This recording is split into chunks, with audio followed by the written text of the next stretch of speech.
सातों स्वरूप अखंड में वर्णन किए सिरले, दो रास पांच अर्श अजिमा, बोझ दिया न सिर स्वरूपों के, बोझ दिया न सिर स्वरूपों के, जो लो इलम को हुक्मे।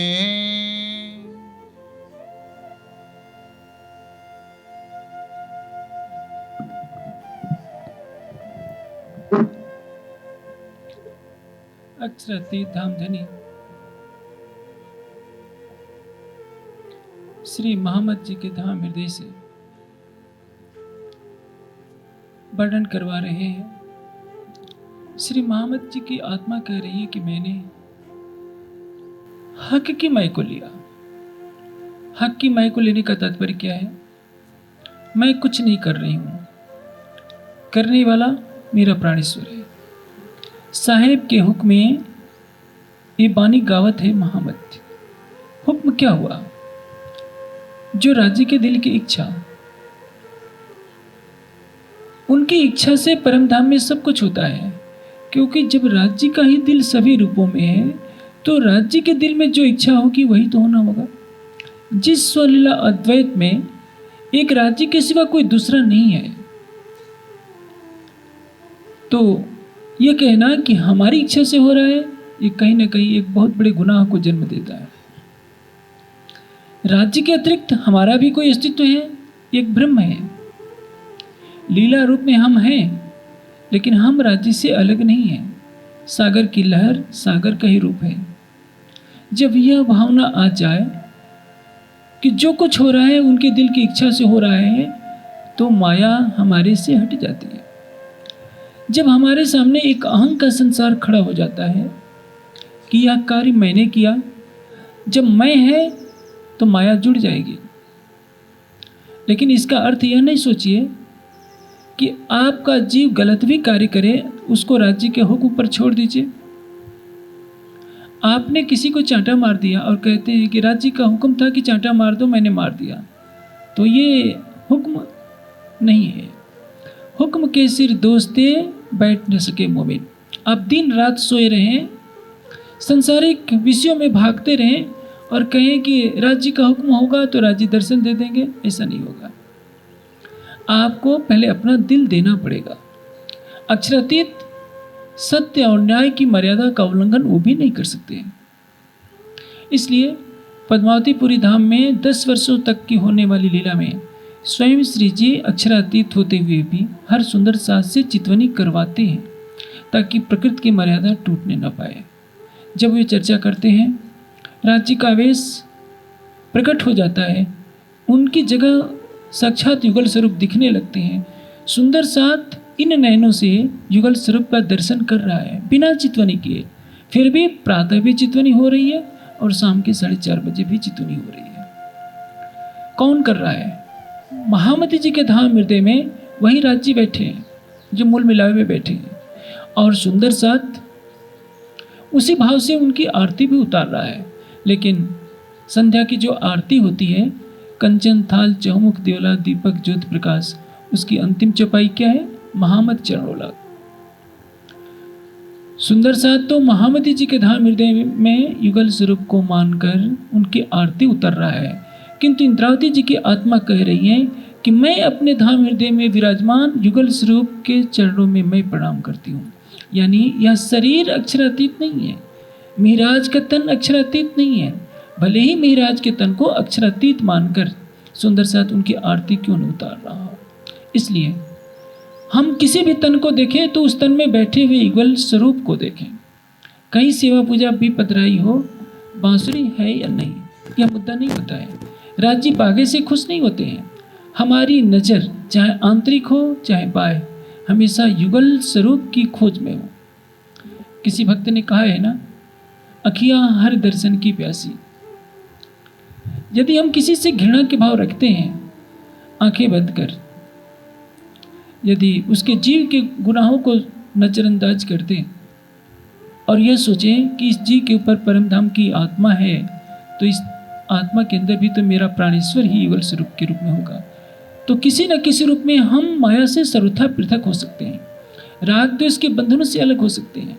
जिन विकारों को समाप्त करने में युगों युगों की तपस्याएं भी सार्थक परिणाम नहीं दे पाती, वे अनायासी छूमंतर हो सकते हैं केवल अद्वैत की भावना से। इसलिए हमारे विचारों में, हमारे ध्यान में, हमारे मानस पटल पर युगल स्वरूप होना चाहिए और वही हमारी आत्मा के रोम रोम की पुकार में होना चाहिए कि हर पल हमारे अंदर युगल स्वरूप की छवि अंकित रहे। महामती जी की आत्मा कह रही है कि मेरे धामधनी, आपके हुक्म से, आपकी कृपा से मेरे तन से सातों स्वरूप अखंड में वर्णन की सिरले। आपने मुझे आदेश दिया कि इंद्रावती तुझे वर्णन करना है, करने वाले तो आप हैं। वर्णन करो रे रूजी हके तुम सिर दिया भार, अर्ज किया अपने दिल को माहे बैठाओ कर श्रृंगार। इंद्रावती जी की आत्मा कहती है कि मेरे प्राणेश्वर अक्षरातीत, तूने मेरे हृदय को अर्श बना लिया है। अब तू मुझे आदेश दे रहा है कि इंद्रावती वर्णन कर तू रहा है। सुंदर सा सोच रहा है कि इंद्रावती वर्णन कर रही है और मुझे ही वो अक्षरातीत की शोभा दे रहा है। यदि तू मेरे हृदय में वास न करे तो मुझे अक्षरातीत कौन मानने वाला है। और मैं भी वर्णन कर रही हूँ यह मानकर कि मैंने हक की मैं लिया है। जो मेरी परात्म कथन है वो तेरा ही तो स्वरूप है। और यदि मैंने इस जीव की भावना समाप्त कर दी, अपनी आत्मा के मूल स्वरूप परात्म को देखा और यह मान लिया कि मेरे परात्म को राज्य या शोभा दे रहे हैं, मेरी आत्मा को दे रहे हैं, तो मेरे मुख से चौपाइयाँ निकलती जा रही हैं। सुंदर साथ भले ही मुझे अक्षरातीत का रूप मानता है, लेकिन मैं जानती हूँ कि मैं आपकी अर्धांगिनी हूँ और अर्धांगिनी अपने प्राणेश्वर से अलग नहीं होती नहीं। मेरा नख से सिख तक जो परात्म कथन है वह आपका ही स्वरूप है। संपूर्ण परम धाम में आपकी लीला है, आपका सौंदर्य है, आपका प्रेम है, आपका आनंद है और आपसे भिन्न कोई दूसरा नहीं। इसलिए इस काल माया के ब्रह्मांड में हमारे तन से आश्चर्यजनक कार्य हो जाए कितने भी, सारा ब्रह्मांड हमारे चरणों में आ जाए, फिर भी हमें अपने ऊपर यह भाव नहीं लेने देना होगा कि हमने ऐसा किया है। यदि कहीं भी इसकी गंध आ जाती है तो हमसे एक अमिट गुनाह हो जाएगा जो हमेशा हमेशा के लिए परम धाम तक हमारा पीछा करता रहेगा। क्योंकि अब तो पर्दा खुल गया है। पहले तो था कि हम राज्य आपको रिझाते हैं। जब इस जागनी लीला में यह निर्णय हो जाता है एक मूल स्वरूप अक्षरातीत के सिवाय कोई दूसरा नहीं जो यह कह सके कि हमारा प्रेम बड़ा है, जब एक अक्षरातीत का ही इसका हर जगह क्रीड़ा कर रहा है, उनका ही स्वरूप, उनके हृदय का स्वरूप हर जगह दृष्टिगोचर हो रहा है, जो एक स्वलीला अद्वैत वहदत में किसी स्वरूप की भिन्नता नहीं हो सकती, तो हमें भी ये कलंक अपने ऊपर नहीं आने देना है। आगे वर्णन आता है कि सातों स्वरूप अखंड में वर्णन किए सिरले। सात स्वरूप कौन है? दो रास 5 हर सजे। हफ्से में सबसे पहले श्यामा जी का श्रृंगार उतरता है, उसके पश्चात राज्य का श्रृंगार उतरता है। प्रारंभ के जो 5 प्रकरण हैं, ये 5 प्रकरण दीप बंदर में जय राम कंसारा को प्रबोधित करने के लिए उतरते हैं।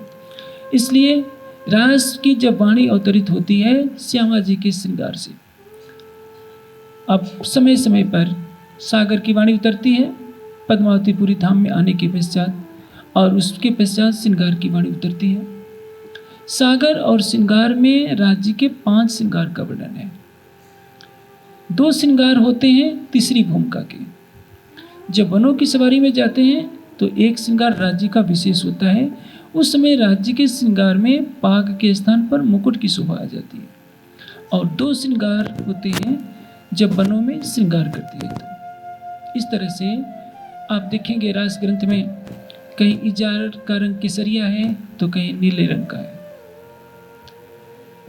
गुजराती में नीले शब्द के लिए लीला शब्द प्रयोग होता है, लेकिन सागर श्रृंगार की वाणी हिंदुस्तानी भाषा में है, इसलिए वहाँ हर जगह नीले का अर्थ हरा करना उचित नहीं होगा। प्रसंग के अनुकूल नीला और हरे का अर्थ हमें समझना होगा। इंद्रावती जी की आत्मा कह रही है कि राज्य, इस माया की बुद्धि से, माया के तन से आपके एक एक अंग का वर्णन करना कैसे संभव है। इसलिए कहने की शोभा कालभूत को दे। आपके दिल की में इच्छा हो रही है कि इंद्रावती परमधाम की वाणी कहे, तो मेरे तन से वाणी अवतरित होती जा रही है। आप बताइए, जब आपने हफ्से में मुझे ये शोभा नहीं दी थी, तो क्या मैं एक अक्षर भी इसका कह सकती थी? हम सुंदर साथ को भी यह सोचना होगा कि जब हम धनी के चरणों में आए नहीं थे, तो हमारे पास क्या सामर्थ्य थे, हम कहाँ के थे। पुरुष बली नहीं होते समय होत बलवान, कोल भील मारन लगे वही अर्जुन वही बाण। हमें ये ध्यान रखना होगा, जिस महाभारत में अर्जुन की वीरता के सामने कोई टिक नहीं सकता था, उसी अर्जुन को कोल भीलों ने मार मार कर श्री कृष्ण जी की पत्नी को उनके सामने से छीन लिया और अर्जुन असहाय होकर देखते रह गए। समय का चक्र इतना बलवान होता है। सृष्टि में हर पदार्थ की एक सीमा है। ये धाकता हुआ सूरज एक दिन शीतल हो जाएगा, कुछ नहीं बचेगा। यह पृथ्वी नहीं रहेगी। एक दिन ऐसा भी समय आएगा, यह अनंत आकाश भी नहीं रहेगा, यह सारी सृष्टि भी नहीं रहेगी। हमारा ये 6 फुट का लंबा तन है, सौंदर्य का पुतला है, यौवन से भरपूर है। हम शरीर पर इतराते हैं, धन पर इतराते हैं, पद प्रतिष्ठा पर इतराते हैं, कुछ कार्य हो जाते हैं उस पर इतराते हैं कि मैंने कर दिया। कभी हमने सोचा है कि इसके पीछे किसकी सत्ता कार्य कर रही है? हम कुछ भी करें, सब कुछ राज्य को सौंप दें। यदि हम ऐसा करते हैं तो इत भी धन धन होगा और हम होंगे और उत भी धन धन होगा। हम प्रेम में बाजी मार ले जाएंगे। लेकिन यदि हमने अपना प्रश्न खड़ा कर दिया, राज्य के हुक्म को छोड़कर, हुक्म का उल्लंघन का तात्पर्य क्या है? मूल स्वरूप की प्रेरणा से कुछ कार्य होता है। तो इसमें जिसने हमारे हृदय में उपजाया,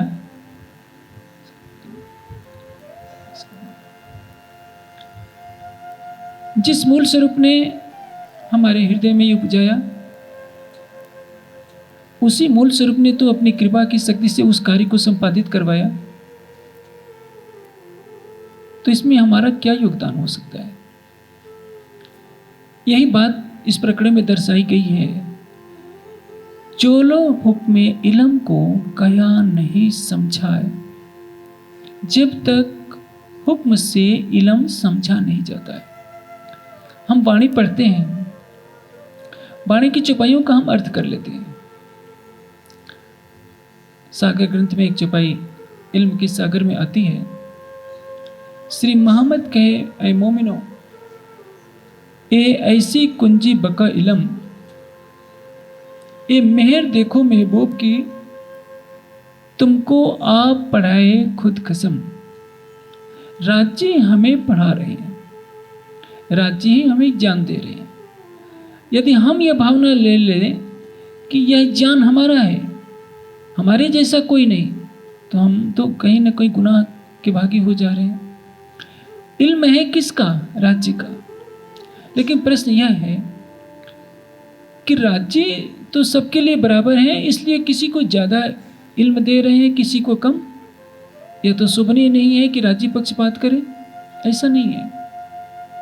मेहर सब पर महबूब की पर पावे करनी माफक, जिसकी जैसी करनी होगी उसके अनुसार ही उस पर मेहर होगी। राज्य बराबर सबके लिए है। अब प्रश्न यह है, हमने अपने जीव को कितना कोमल बनाया है, हमने अपने जीव को कितना निर्मल बनाया है, हमने अपने जीव के हृदय को राज्य पर कितना समर्पित कर दिया है। इसमें जो जितनी कुर्बानी करेगा, जितनी हमारे हृदय में कोमलता होगी, निर्मलता होगी, समर्पण की भावना होगी, अटूट विश्वास होगा, उसके अनुसार ही राज्य का हुक्म होगा कि इस आत्मा को इतने ज्ञान की शोभा देनी है और वाणी की समझ इतनी आनी है। यदि हमारा हृदय निष्ठुर है, हमारा हृदय राज्य के प्रेम से रहित है, आप चौपाइयों के शब्दों की व्याख्या कर सकते हैं, लेकिन राज्य का ज्ञान वास्तविक रूप में आपके हृदय में पूर्ण रूप से नहीं विराजमान हो पाएगा। क्योंकि वाणी क्या कहती है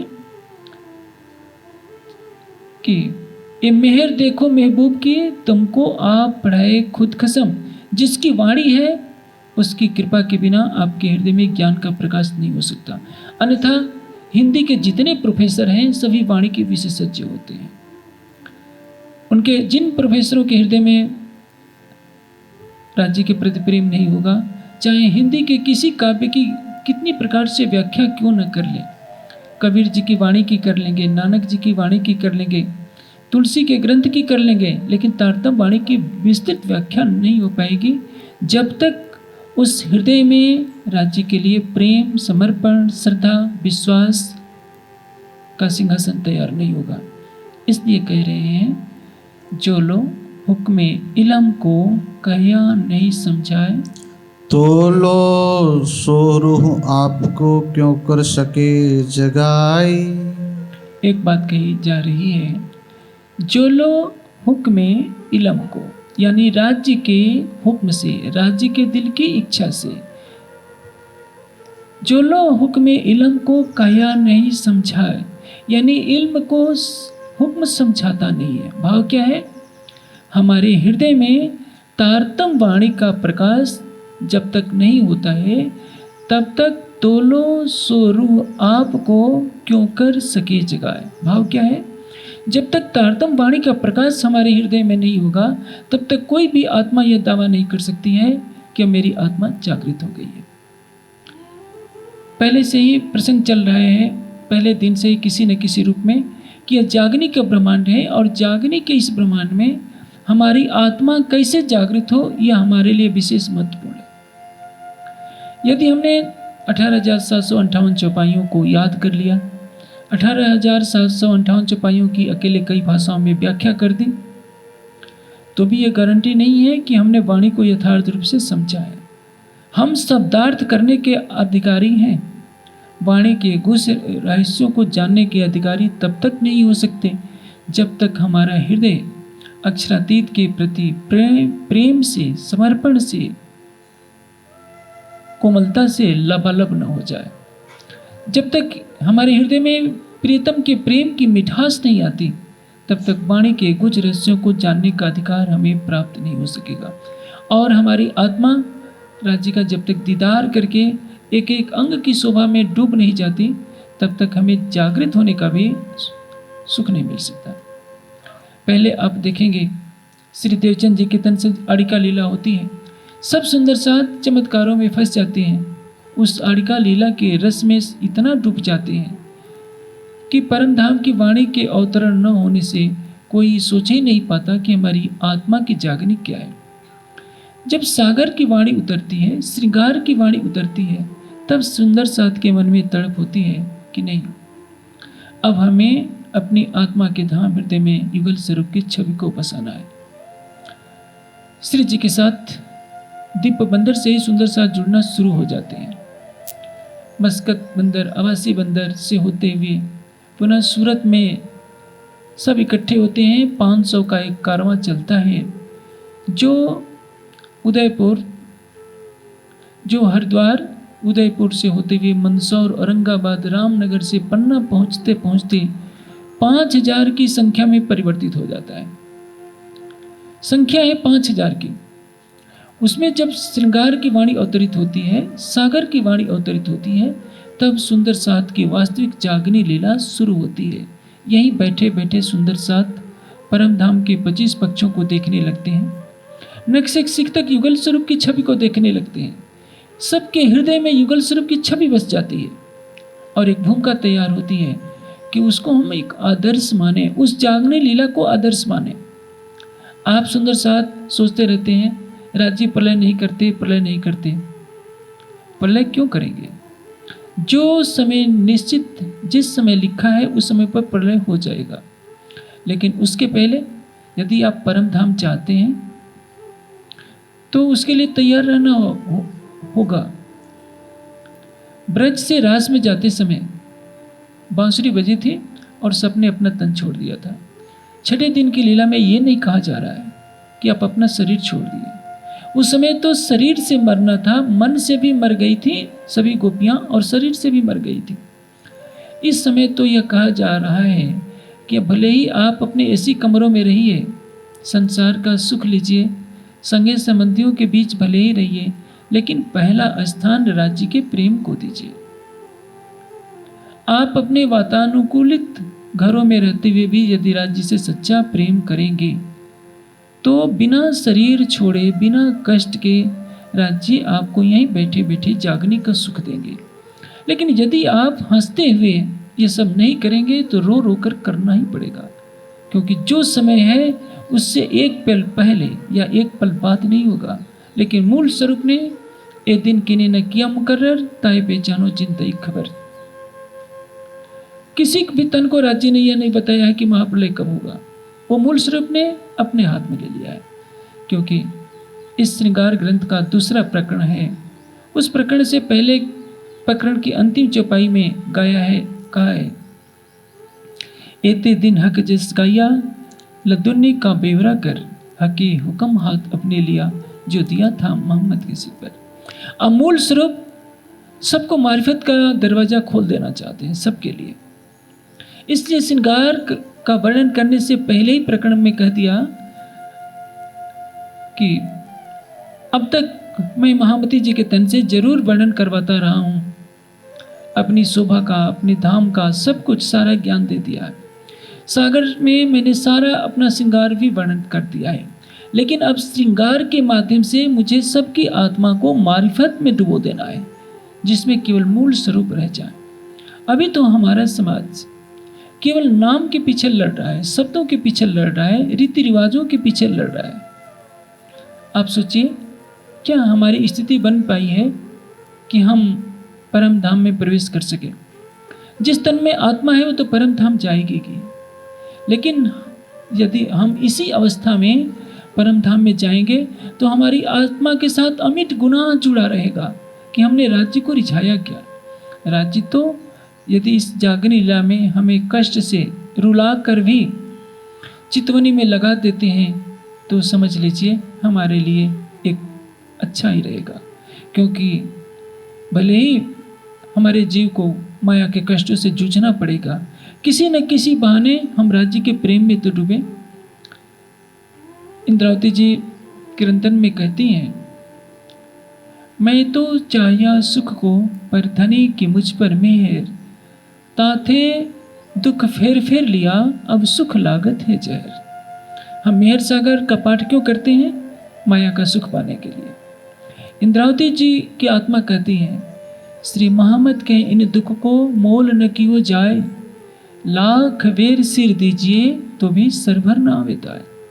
एक दो बार नहीं, लाख बार अपनी गर्दन काट काट कर इसलिए निछावर कर दिया जाए कि राज्य आपने मुझे माया का दुख दिया, जिस दुख के कारण मुझे विवेक हुआ तो उसका बदला तब भी नहीं दिया जा सकता है।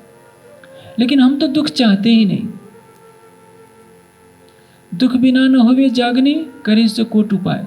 आप सब सुंदर साथ नारियल क्यों चढ़ाते हैं? मिठाई के पैकेट क्यों चढ़ाते हैं? पाठ में 5-5 हजार 21-21 हजार की निछावर इसलिए देते हैं ताकि माया का हमारा दुख कुछ कष्ट हो जाए, दूर हो जाए। आपको राज्य से प्रेम नहीं है, मैं आपके लिए नहीं कह रहा हूं, मैं पूरे देश में फैले हुए 40 लाख सुंदर साथ के लिए कह रहा हूं कि सुंदर साथ मेहर सागर का पाठ इसलिए करता है कि संसारिक कष्टों से निवृत्ति हो जाए। बहुत कम होंगे, 0.0 से भी नीचे, 0.0 अंक से भी जो है नीचे 0.001% शायद हो जाए तो भी बहुत बड़ी बात है। जो राज्य से मेहर सागर का पाठ करके ये कहें कि राज्य हमें माया का दुख देते रहे ताकि हम आपको अपने दिल में हमेशा बसाए रखें। द्रौपदी ने यही तो मांगा था कृष्ण से। कृष्ण एक बार बहुत फिदा हो गए, कहते हैं द्रौपदी जो तुझे मांगना हो मांग ले। द्रौपदी कहती है कि कृष्ण आप ऐसी कृपा कर दीजिए कि हमेशा हमारे ऊपर संपत्ति दुख विपत्ति के पहाड़ टूटे रहे। युधिष्ठिर झल्ला गए कि द्रौपदी तूने क्या कर दिया, अभी तो वनवास झेले, इतना भयंकर युद्ध झेलकर अब राज्य मिला है, अब राजपाट करके सुख लेने का समय है, तूने कह दिया कि हमें संकट ही संकट चाहिए। द्रौपदी ने मुस्कुराते हुए कहा कि सम्राट, यदि दुख नहीं आएगा तो आप परमात्मा को भूल जाएंगे। यह कृष्ण ही है जो हमारी हमेशा रक्षा करते रहे हैं हर संकट की घड़ी में। एक द्रौपदी आपको शर्मिंदा कर रही है। आप तो परम धाम की ब्रह्मात्मा हैं। जो होगा ठीक होगा, जो हुआ है ठीक हुआ है, और भविष्य में भी जो होने वाला है वो भी ठीक होने वाला है। क्योंकि वह कहता है, दुख ने देव फूल पांखड़ी देखो शीतल नैन। जब वो स्वयं कह रहे हैं कि मैं फूल की पंखुड़ी के से आपके ऊपर प्रहार किया जाए तो उतना भी कष्ट आपको नहीं दे सकता। जिन जुबां में दुख कहूँ सो जुबां करूँ सतटूक। राज्य कह रहे हैं कि परम धाम की आत्माओं, मेरी जीवा से यदि दुख शब्द तुम्हारे लिए उच्चारित हो जाए कि तुम्हें दुख हो तो मैं उस जीवा के 100 टुकड़े कर दूं। ऐसा आपका प्राणेश्वर अक्षरातीत है। इतना आश्वासन मिलने के बाद भी आप रोते हैं, गिड़गिड़ाते हैं, मेहर सागर का पाठ करते हैं, उलाहने देते हैं, राज्य हमको जल्दी से दुखों से निकालिए। आप क्यों नहीं विश्वास करते? आपका प्राणेश्वर आपके हृदय मंदिर में बसता है।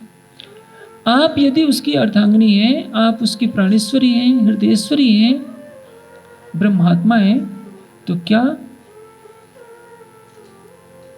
उनको इतनी समझ नहीं है कि अपनी अंगनाओं को दुख देना चाहिए?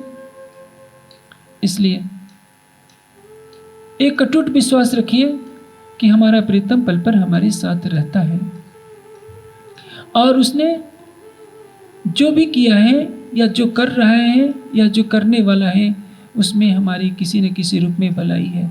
कल्पना कीजिए, यदि मिहिराज को हफ्से में जाने को नहीं मिलता, यदि सेठ लक्ष्मण दास को कंगाली का मुख नहीं देखना पड़ता, तो परिणाम क्या होता? सेठ लक्ष्मण दास अपना व्यवसाय चलाते रहते, वे लाल दास नहीं बन पाते, और श्री मिहिराज सारे आरोपों को झेलकर हफ्से में नहीं जाते, तो मिहिराज श्रीराज कभी नहीं बन पाते। इसलिए जब आपने अपना हाथ उनके हाथों में पकड़ा रखा है तो अटूट विश्वास रखिए। इंद्रावती जी की आत्मा वही कह रही है, सातों स्वरूप अखंड मैं वर्णन किए सिरले, 2 रास 5 अर्श जीम पर बोझ न दिया स्वरूपों के। क्यों? मूल स्वरूप ने कहीं नहीं कहा कि मैं कह रहा हूं, संकेत अवश्य कर दिया कि कहने की शोभा कालबुद्ध को दई।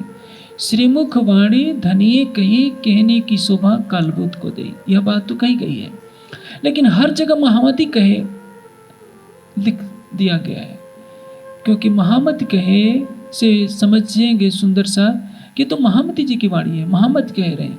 सचेत भी किया गया है, लेकिन एक पर्दा डाल दिया गया है। इसलिए इंद्रावती जी की आत्मा के द्वारा धामधनी हमें छठे दिन की लीला में ये विशेष रूप से सिखापन दे रहे हैं कि अब हमें करना क्या चाहिए। हुक्म से इल्म समझ में आता है, यह इस चौपाई का भाव है। जब रूह को जगावे हुक्म, आत्मा को हुक्म जगाता है। हुक्म कैसे जगाता है? राज्य के दिल के प्रति आपने अपना समर्पण किया तो इल्म यानी ज्ञान का प्रकाश आपके हृदय में आ जाता है। ज्ञान क्या कहता है? लक्ष्य को दर्शाता है। पूरी वाणी का ज्ञान क्या कह रहा है कि जिसने यह वाणी कही, जिसकी यह वाणी है, जिसने यह खेल दिखाया है और जो आपका प्राणेश्वर है, उसको अपने हृदय मंदिर में बसा लीजिए। पूरी वाणी का सार यही है। जारे दीवे टाल्यो सुन सुहाग, त्यारी पतंग पाम्यो बैराग, का कयानो करे त्याग। इंद्रावती जी की आत्मा कह रही है, यदि पतंगा अपने सुहाग अंधेरे से अलग नहीं रह सकता, तो जो जीव तड़ी ए रीत, नौ मुके अंधेरनी प्रीत। जब माया का एक पतंगा अपने सुहाग अंधेरे के बिना नहीं रह सकता, तो तू तो परम धाम की आत्मा है, तू राज्य के बिना कैसे रह रही है? राज से लेकर क़यामत नमा तक की हर वाणी में एक ही पुकार है कि हर कोई अनुभव करे कि मैं अपने प्राणेश्वर से अलग नहीं हूं। लेकिन हमने तो राज्य को एक देवी देवता समझा है, जो हमारी पूजा पद्धति से, जो हमारे चढ़ावे से खुश हो जाए। हम अपना हृदय नहीं चढ़ाना चाहते हैं। समर्पण के लिए हम कुछ रुपये ही तो देते हैं। हमारी मासिक आमदनी 1 लाख की है तो 2,000 रुपया राज्य के नाम पर चढ़ा देते हैं। कौन सी बड़ी हमने कुर्बानी कर दी। कुर्बानी का नाम सुन मोमिन उलसत अंग, पीछे हते जो मोमिन दौड़ लिया 3 संग। आप अपना दिल तो देने के लिए तैयार नहीं है क्या? सूरज के उगने से पहले, बिस्तर छोड़ने से पहले, परिवार के किसी सदस्य को देखने से पहले क्या आप राज्य को देखते हैं? क्या बिस्तर पर आप जब सोने लगते हैं काम धाम से थके होकर, क्या आप अपने प्राणेश्वर को दिल में बसा करके सोने का प्रयास करते हैं? यदि आप संगी संबंधियों से मिलने के लिए घंटों निकाल सकते हैं तो राज्य की चितवनी के लिए आधा 1 घंटा प्रतिदिन क्यों नहीं निकाल सकते? इसका उत्तर मिलेगा कि हमारे दिल में अभी वो भावना नहीं पैदा हुई है। जिस दिन हर सुंदर साथ, ज़्यादा नहीं तो 1 घंटा, वह भी नहीं तो आधे घंटे प्रतिदिन चितवनी करना शुरू कर देगा, प्रतिदिन वाणी का चिंतन करने लगेगा, उस दिन हमारे समाज की अवस्था कुछ अलग हो जाएगी। और इसीलिए यह बात कही जा रही है कि इल्म समझ में कब आता है? जब राज्य का हुक्म होता है। राज्य का हुक्म कब होगा?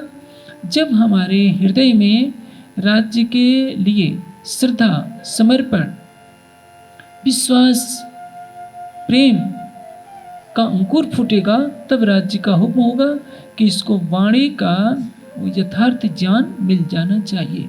इसको कहते हैं राज्य का हुक्म होना। राज्य किसी को कम या किसी को ज़्यादा नहीं देंगे, सबके लिए बराबर है। उनका न्याय सबके लिए बराबर है, चाहे बिहारी जी हो चाहे मिहिराज हो। रास के अंदर इंद्रावती जी की आत्मा ने जो कुर्बानी की उसी का परिणाम हुआ, क्योंकि रास में अंतर्धान लीला के पश्चात इंद्रावती जी की आत्मा ने श्री कृष्ण जी का अभिनय किया। इसी शोभा के कारण, इसी कुर्बानी के कारण इंद्रावती जी को इस जागनी लीला में अक्षरातीत की शोभा मिली। आखिर बिहारी जी तो देवचंद जी के पुत्र हैं, संगे पुत्र हैं, लेकिन जो मिहिराज के अंदर विरह है, तड़प है, श्रद्धा है, समर्पण है, वो बिहारी जी के पास नहीं है। इसलिए परम धाम की आत्मा होते हुए भी बिहारी जी खाली खाली रह जाते हैं। सतगुरु धनी श्री देवचंद जी के पुत्र होते हुए भी बिहारी जी को कुछ नहीं मिलता है। एक तरफ शाकुंडल है, एक तरफ सकुमार है। शाकुंडल ने अपना सब कुछ निछावर कर दिया। शाकुंडल के पास कुछ नहीं है, पहले वनों में भागते फिर रहे हैं, मुगल सेना उनका पीछा कर रही है, छिप छिप कर छापामार युद्ध लड़ते हैं। और एक तरफ शाकुमार दिल्ली के तख्ते ताउस पर बैठी हुई है, अपने अत्याचार का डंका बनवा रही है। न जाने कितनों को फांसी पर चढ़वा देती है शाकुमार की आत्मा, लेकिन शाकुमार खाली रह जाती है उस तन से और शाकुंडल की आत्मा बाजी मार ले जाती है। ऐसा नहीं कि राज्य शाकुमार को कुछ अलग करवा दे रहे हैं, बिहारी जी के ऊपर कुछ अलग करवा दे रहे हैं। न्याय का सिंहासन तो सबके लिए है। ये जरूर समर्पण की भावना से कहा जाता है कि जानो तो राजी रखो, जानो तो दिलगीर, या पाक करो हादीपना या बैठाओ मैं तकसीर। मिहिराज को हादी की शोभा मिल जाती है और औरंगजेब को गुनहगारों की शोभा, गुनहगारी का कलंक लग जाता है। जो आत्मा जितना विश्वास करेगी कि मेरा प्राणेश्वर मेरे पास रहता है, मेरे प्राणेश्वर मेरे से प्रेम करता है, मेरे और उसके बीच में माया की कोई दीवार नहीं है, तो उसको वैसा ही अनुभव होगा। यदि आपको विश्वास ही नहीं होगा कि राज्य आपके पास है, तो राज्य क्या करेंगे? राज्य ने तो वाणी में सब कुछ दर्शा दिया है, इसलिए जागनी होगी तो राज्य के हुक्म से। आप यह बहाना जरूर गढ़ने में माहिर हैं कि जब परम धाम के हैं तो राज्य ले ही जाएंगे। परम धाम के हैं, राज्य का हुक्म ही सब कुछ कर रहा है, तो हुक्म ही हमें जगाएगा, हुक्म ही हमें वाणी का ज्ञान भी देगा। लेकिन कब? कुछ शर्तों के साथ। आप लेटे रहे, वाणी पढ़े नहीं और कहें कि अपने आप ज्ञान आ जाएगा, तो प्रकृति की मर्यादा नहीं तोड़ी जाएगी, तब तो सारी व्यवस्था ही भंग हो जाएगी। हर कोई लेटा रहेगा और सोचेगा कि अपने आप ज्ञान आ जाएगा, परिणाम क्या होगा? सारा समाज विनाश की गर्त में चला जाएगा। आपको पढ़ने का नाटक करना पड़ेगा।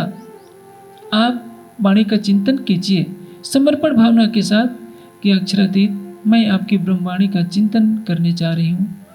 अपनी कृपा का दरवाज़ा खोलिए, मेरे धाम हृदय में मेहर की एक बूंद डाल दीजिए कि ब्रह्मवाणी का प्रकाश हो जाए। जब इस भावना के साथ आप राज्य के प्रति समर्पण भावना दर्शाएंगे तो आपके हृदय में ज्ञान का प्रकाश हो जाएगा।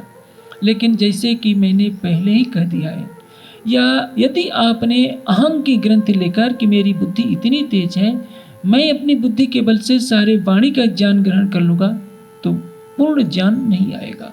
दूसरी तरफ जागृति के संबंध में यदि आप यह भावना ले लेते हैं कि राज्य अपने आप जगाएंगे, हमें कुछ नहीं करना है, तो ये भी होने वाला नहीं है। जगाएंगे राज्य, लेकिन जीव को उसका सुख मिलना है। आत्मा के लिए कोई नियम नहीं है, जीव के लिए तो नियम है।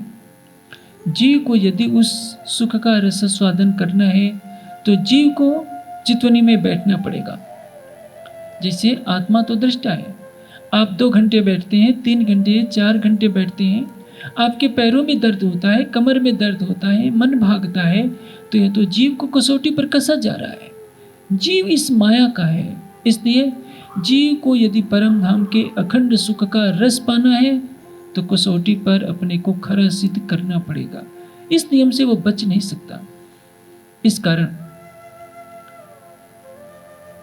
इस प्रकरण में यह बात दर्शाई गई है कि राज्य के हुक्म से सब कुछ होता है, तो किस प्रकार से होता है। हमें आलस्य की चादर ओढ़ने का कोई अधिकार नहीं। एक बात आप देखिए, पूरे वितक में अष्टपहर की लीला में देखिए, क्या कहीं लिखा है कि सुंदर साथ 4-4, 5-5 घंटे सोते हैं। आपको 10 बजे से लेकर 4 बजे तक 6 घंटे का समय मिलता है। हो सकता है किस दिन 5 घंटे मिलते हो, लेकिन अष्टपहर की लीला में देखिए श्री जी कितने घंटे जगे रहते हैं। सुंदर साथ की आंखों में नींद नहीं है।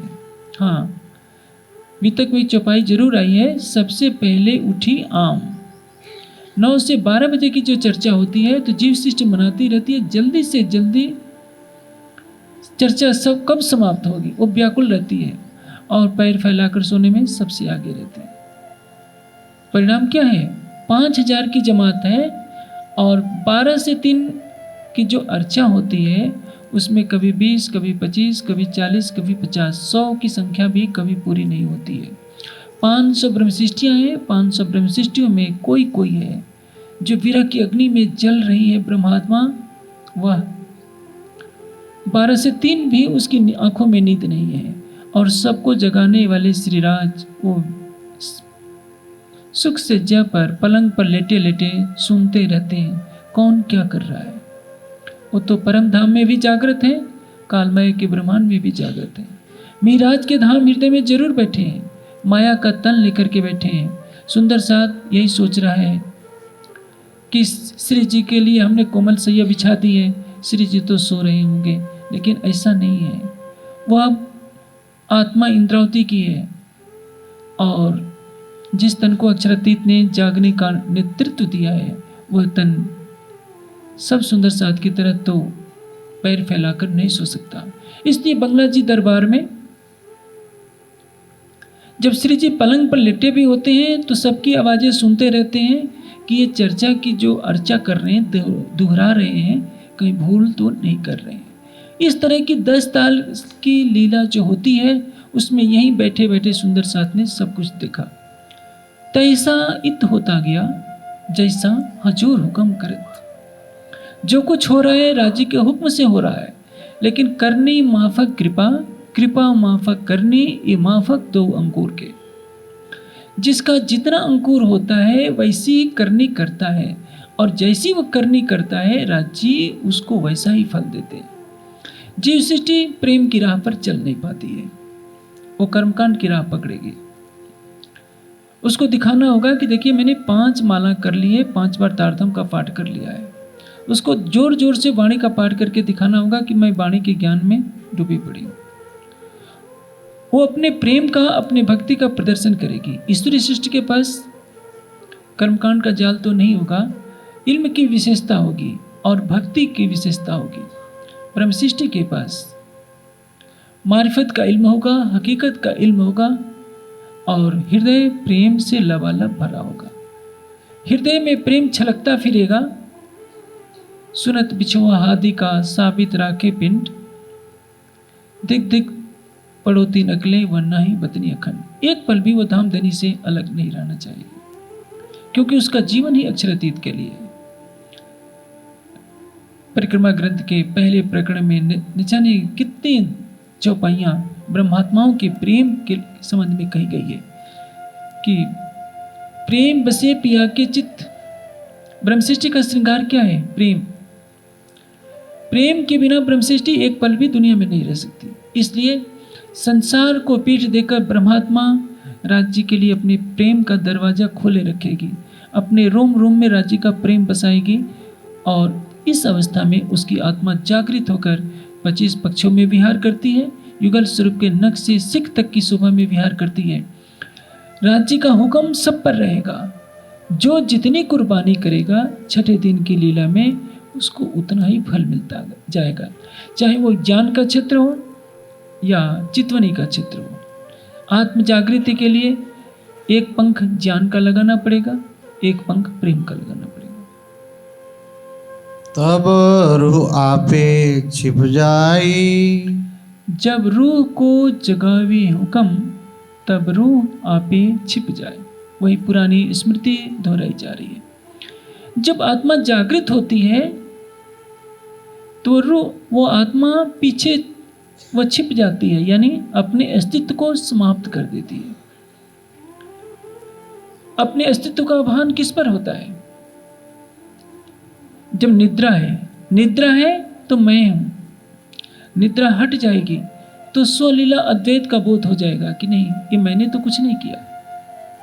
एक पौराणिक घटना का मैं दृष्टांत दे रहा हूं, उससे आपको ये सारी बात समझ में आ जाएगी। एक बार गरुड़ के मन में भावना आ गई कि विष्णु भगवान को तो मैं ही सवारी करता हूं, मैं ही उठा करके ले जाता हूं। यदि मैं नहीं रहूं तो विष्णु भगवान क्या कर लेंगे? विष्णु भगवान के मन में ये बात आ गई कि गरुड़ को अभिमान हो गया है। उन्होंने कहा कि गरुड़, आप तो महान शक्तिशाली हैं, मेरी उंगली का बोझ थोड़ा उठाइए। तो एक उंगली गरुड़ के पंख पर रख दी। गरुड़ को ऐसा लगा कि सारे ब्रह्मांड का बोझ मेरे पंख पर आ गया है। वो तड़पने लगे, चरणों में गिर पड़े। यही बात है, हमारी आत्मा को कि राज्य कितने भी शोभा दे दे। मैंने उस दिन चौपाई कही थी, जो कोई मारे इन दुश्मन को, करे सब दुनी को आसान, पहुँचावे सबो चरण धनी के, तो भी लेना न तिनको मान।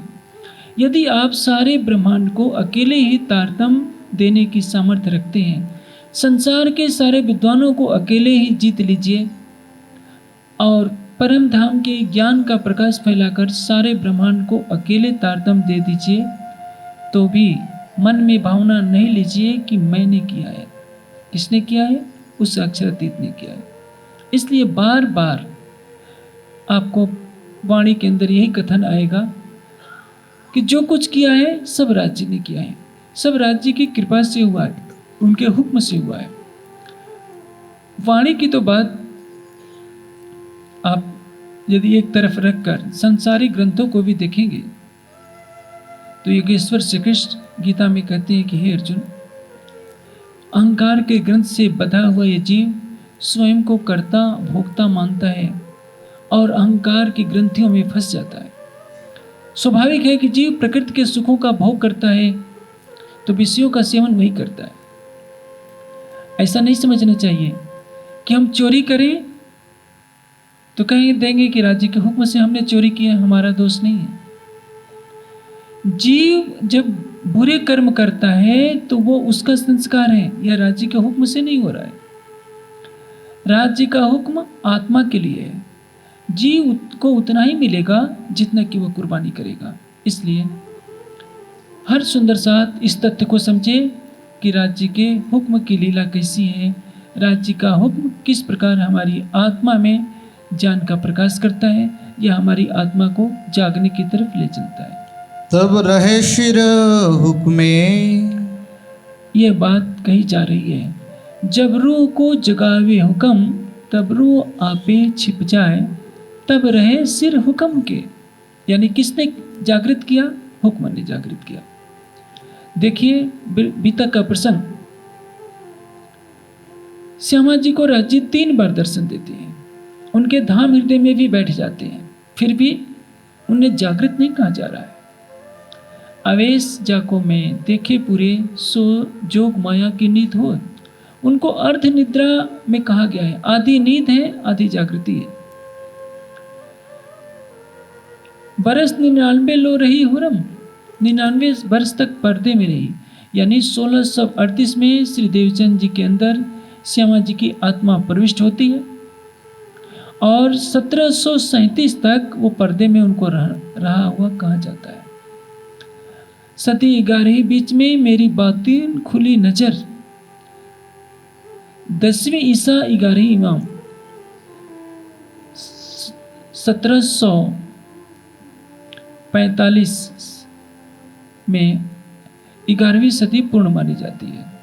1735 में 1090 हिजरी था, यानी 10 कम 11वीं सदी। 1745 में वह पूर्ण हो जाती है। तो परिणाम क्या हुआ? 1748 में मार्फत सागर अवतरित होता है। 11वीं सदी में जब पद्मावतीपुरी धाम में परम धाम की वाणी अवतरित होती है, तो यहाँ बैठे बैठे सब सुंदर साथ ने उसका रस लिया होता है। इंद्रावती की आत्मा को पूर्ण जागृति की शोभा मिलती है और इंद्रावती वहाँ दृढ़ निश्चय करके कहती है कि धनी जगाए एक ली, मैं जगाऊं बांधे जुत्थ। राज जी ने मुझे अकेले जगाया है तो मैं जुत्थ बांध करके जगाऊंगी। जिस श्यामा जी को हम बड़ी रूह कहा करते हैं, वर्णन करूं रे बड़ी रूह को, आपने कल सागर के गायन में सुना भी। उस श्यामा जी को भी फरामोशी का सामना करना पड़ता है। क्या राज जी श्यामा जी को जागृत नहीं कर सकते थे? लेकिन ये लीला है। मैंने पहले ही कहा, देवचंद जी के तन से बंदगी की लीला होती है। रूह अल्लाह करी बंदगी, या में उनकी में, तो गुनाह कहिया इन पर जो मांग लिया हक पे।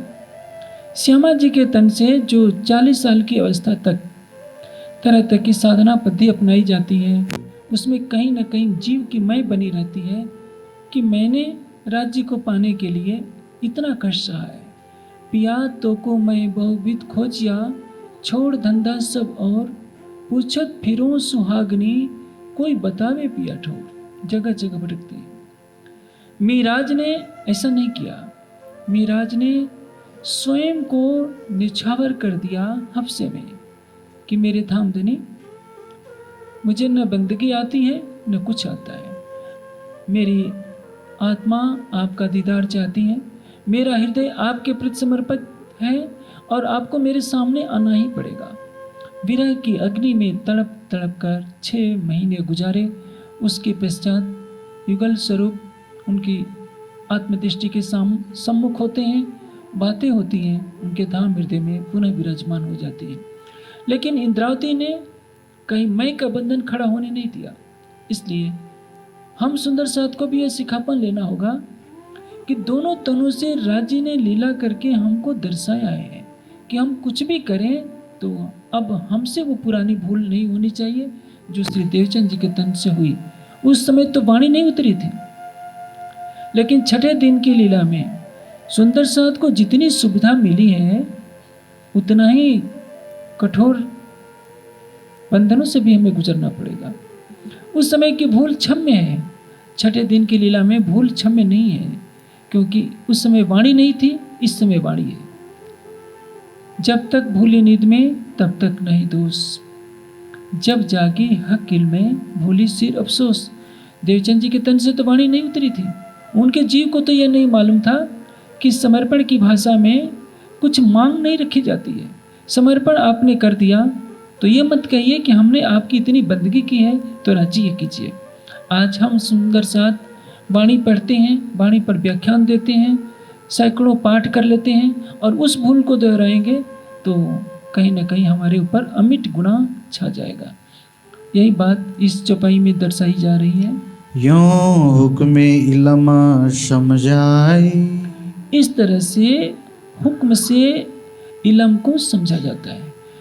राज्य के हुक्म ने इल्म दिया, ज्ञान का प्रकाश दिया। राज्य ने जो ज्ञान का प्रकाश दिया, उस ज्ञान के प्रकाश में हमारी आत्मा विरह की राह अपनाती है। मार्फत देवे इश्क, इसके होवे दीदार, इसके मिलिए हक सो, इसके खुले पटद्वार। मार्फत का इल्म आता है तो क्या होता है, हमारे अंदर प्रेम आता है। प्रेम आता है तो धनी के दीदार होते हैं, दीदार होते हैं तो हमें अपनी परात्मा भी दिखती है, नख से सिख तक की शोभा बस जाती है। तो उसको क्या कहते हैं, राज्य का दीदार हुआ तो हमारी आत्मा ने जागृति की। मूल में क्या है, राज्य के दिल का हुक्म। राज्य के दिल में इच्छा होगी तभी हमारी आत्मा को जागृत होने की शोभा मिलेगी, लेकिन यह इच्छा अनायास नहीं होगी। हमें अपने जीव को कसौटी पर खरा सिद्ध करना पड़ेगा। आप हुक्म के बहाने चादर तान करके सो नहीं सकते हैं, अकर्मण्य नहीं बन सकते हैं। आप हुक्म के बहाने माया के विषयों में लिप्त नहीं हो सकते हैं, क्योंकि जीव को तो कसौटी पर कसे बिना, जब देवचंद जी के लिए छूट नहीं है, मिहिराज के लिए छूट नहीं है, तो आपके लिए छूट कहाँ से हो जाएगी। बिना हफ्से में मिहिराज को तड़पाए राज्य उनके धाम हृदय से लीला नहीं कर सकते थे।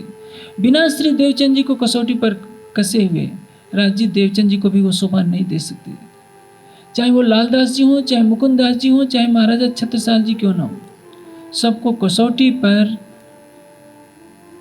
तपाए हुए, जैसे लोहे को अग्नि में तपाया जाता है तो लोहा आग के समान धकने लगता है, उसी तरह से इस जागने लीला में सबको परीक्षा की कसौटी पर कसा जाएगा।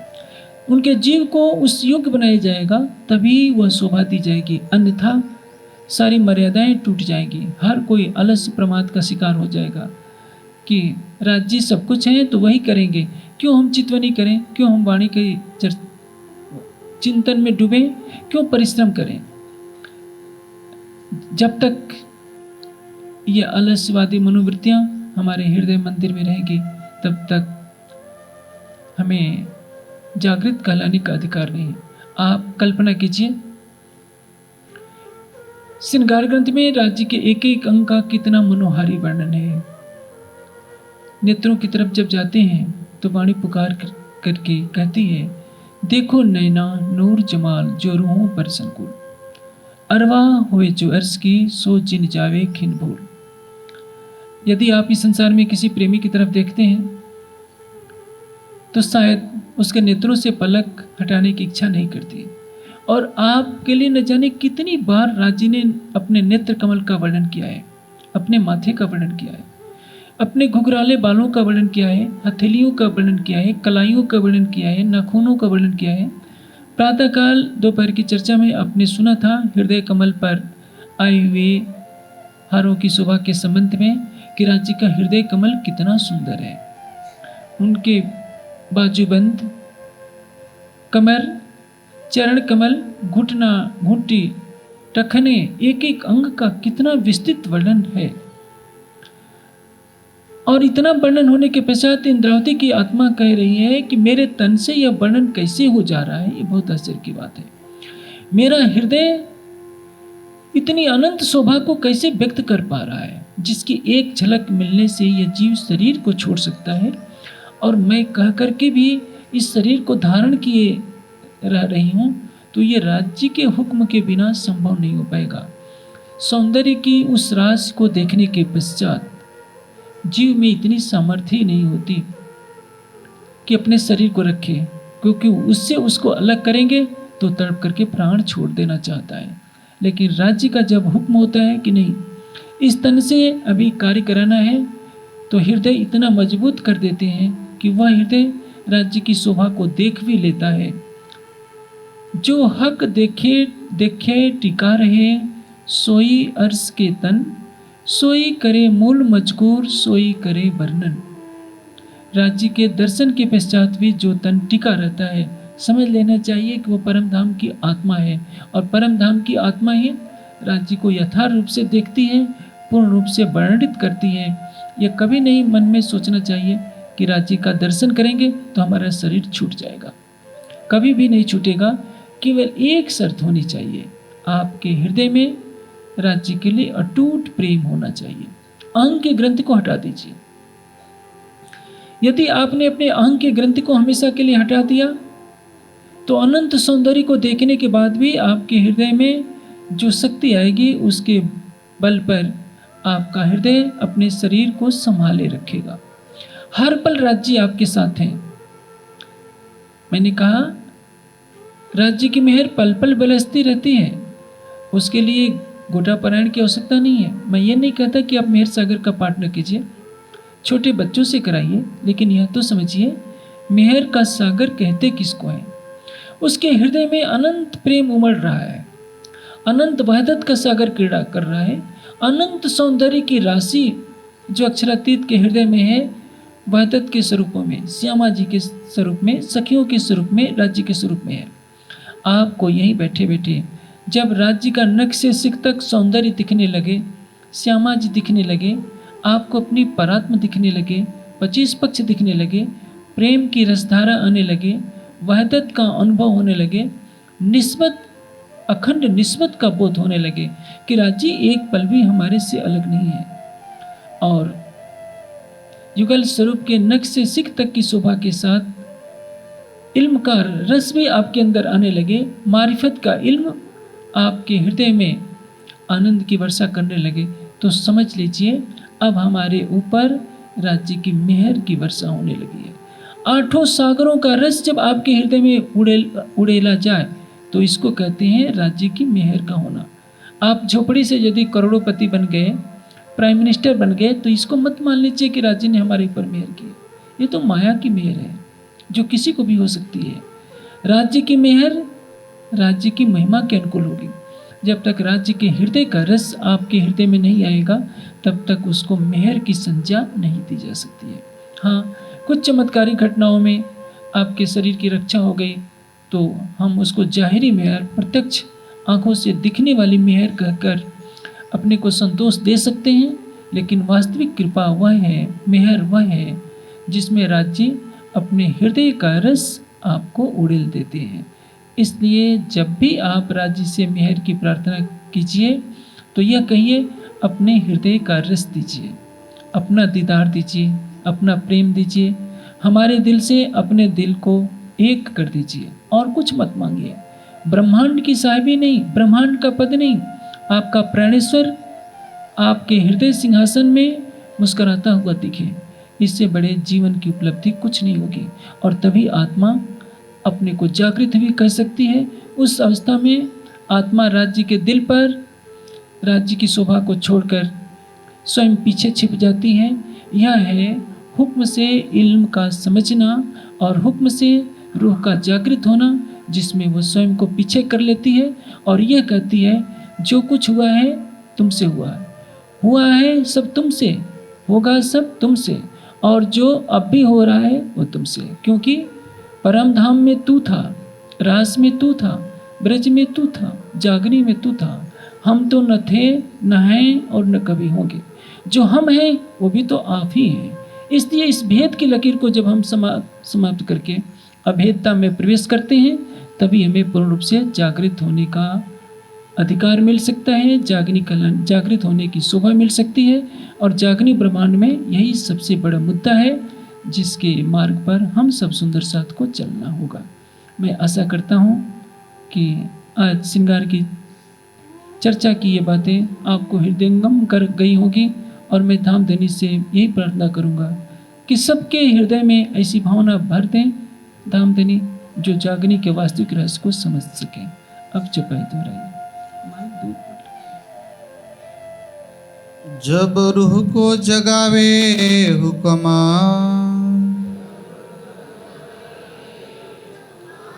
तब रूह आपे छिप जाई।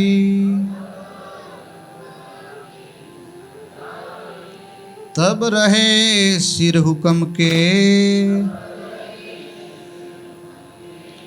यों हुक्मे इलम समझाई, हुक्मे इलम, यों हुक्मे इलम समझाई। बोलो श्री प्राणनाथ